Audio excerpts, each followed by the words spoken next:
शेतकऱ्यांना तातडीची मदत करण्याची वरुड तालुक्यातील शेतकऱ्यांची मागणी। एकीकडे कमी पावसामुळे शेतकऱ्यांचे प्रचंड नुकसान होत असताना फळबागाला हेक्टरी 50,000 अनुदान देण्याची मागणी वरुड तालुक्यातील शेतकरी करत असताना गेल्या वर्षीचे नुकसान भरपाईचे अतिवृष्टीचे ग्रस्ताचे पैसे अद्यापही काही शेतकऱ्यांना मिळाले नाही। त्यासुद्धा काही शेतकऱ्यांनी आपल्या चपला झिजवल्या आहेत। बघूया दोन्ही विस्तृत बातम्या। सध्या शेतकरी हा हवालदिल झाला आहे। अस्मानी आणि सुलतानी संकटाचा सामना शेतकरी करत आहे।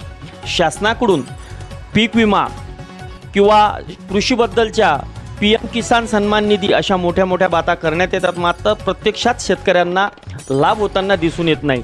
ज्या शेतकऱ्यांनी इमानदारीने कर्ज भरले त्यांना काहीच नाही आणि 2 लाखापर्यंत कर्ज भरणाऱ्या शेतकऱ्यांचं कर्ज जरी माफ झालं असलं तरी वरुड तालुक्यात पाण्याचं प्रमाण हे खूपच कमी झालेलं आहे। आणि या वरुड तालुक्यात कमी दाबाच्या पाण्यामुळे किंवा कमी प्रमाणातील पाण्यामुळे फळबागा सुकलेल्या आहे।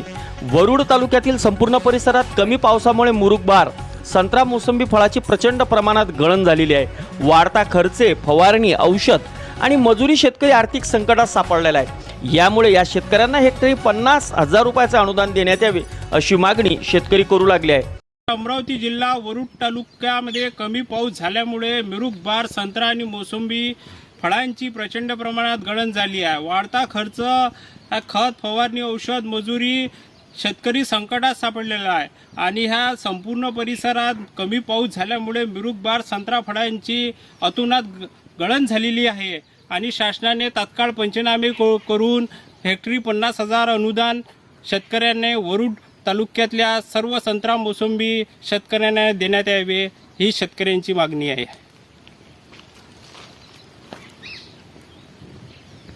पाहत रहा मोर्शी दर्पण न्यूज। राहुल जाधव सह स्वप्नील आजनकर, वरुड।